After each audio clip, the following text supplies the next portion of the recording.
Diet ചെയ്യുന്നവർക്കും ഒരു change ആഗ്രഹിക്കുന്നവർക്കും ഉണ്ടാക്കി കഴിക്കാൻ പറ്റിയ സാധനം കേട്ടോ അത്. നമ്മൾ ചോറ് ഉണ്ടാക്കി കഴിഞ്ഞാൽ ഉണ്ടല്ലോ, അതിൻ്റെ കൂടെ 2 കറിയെങ്കിലും ഇല്ലാതെ നമ്മൾ എങ്ങനെ കഴിക്കുന്നത്? മിക്കവാറും എല്ലാവരും വീട്ടിൽ ഒരു 2 കറിയെങ്കിലും കാണും ചോറിൻ്റെ കൂടെ കഴിക്കാൻ. പക്ഷേ ഇന്ന് നമ്മൾ ഉണ്ടാക്കാൻ പോകുന്ന ഈ കിടിപിടി സാധനം ഉണ്ടാക്കിയുണ്ടല്ലോ, കറിയും വേണ്ട, ഒരു സാധനം വേണ്ട.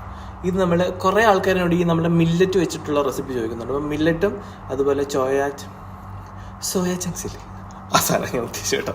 അതും വെച്ചിട്ടൊരു സാധനമാണ്. നമുക്ക് ലഞ്ച് ബോക്സിൽ കൊണ്ടുപോകാം, അതുപോലെ പിള്ളേർക്ക് സ്കൂളിൽ കൊടുത്തു വിടാം, നമുക്ക് കഴിക്കാം. നല്ല ഹെൽത്തി ആയിട്ട് നല്ല ഡയറ്റ് ഫ്രണ്ട്ലി ആയിട്ടുള്ളൊരു സാധനമാണ്.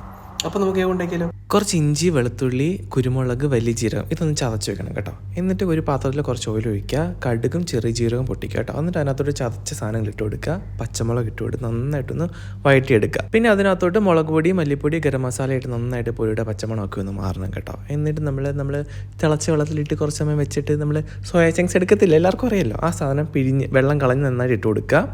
എന്നിട്ട് കുറച്ച് പാകത്തിന് ഉപ്പ് ചേർക്കുക, മല്ലിയിലയും കറിവേപ്പിലയും ഇട്ട് കൊടുക്കുക. കുറച്ച് വെള്ളം ഒഴിച്ച് നന്നായിട്ടൊന്ന് ഇളക്കിയതിന് ശേഷം അടച്ച് വെച്ച് കുറച്ച് സമയം ഒന്ന് കുക്ക് ചെയ്യണം കേട്ടോ. എന്നിട്ട് അടപ്പ് തുറന്ന് വീണ്ടും ഒന്ന് ഇളക്കിയതിന് ശേഷം നമ്മുടെ മില്ലറ്റ് അത് വേവിച്ച് വെച്ചിരിക്കുന്നതാണ് ഞാൻ, അതും ഇട്ട് കൊടുത്ത് നന്നായിട്ടൊന്ന് ഇളക്കുക. ഉപ്പ് പോരാന്നുണ്ടെങ്കിൽ ഈ സമയത്ത് കുറച്ച് ഉപ്പും കൂടെ ചേർത്ത് കൊടുക്കാം കേട്ടോ.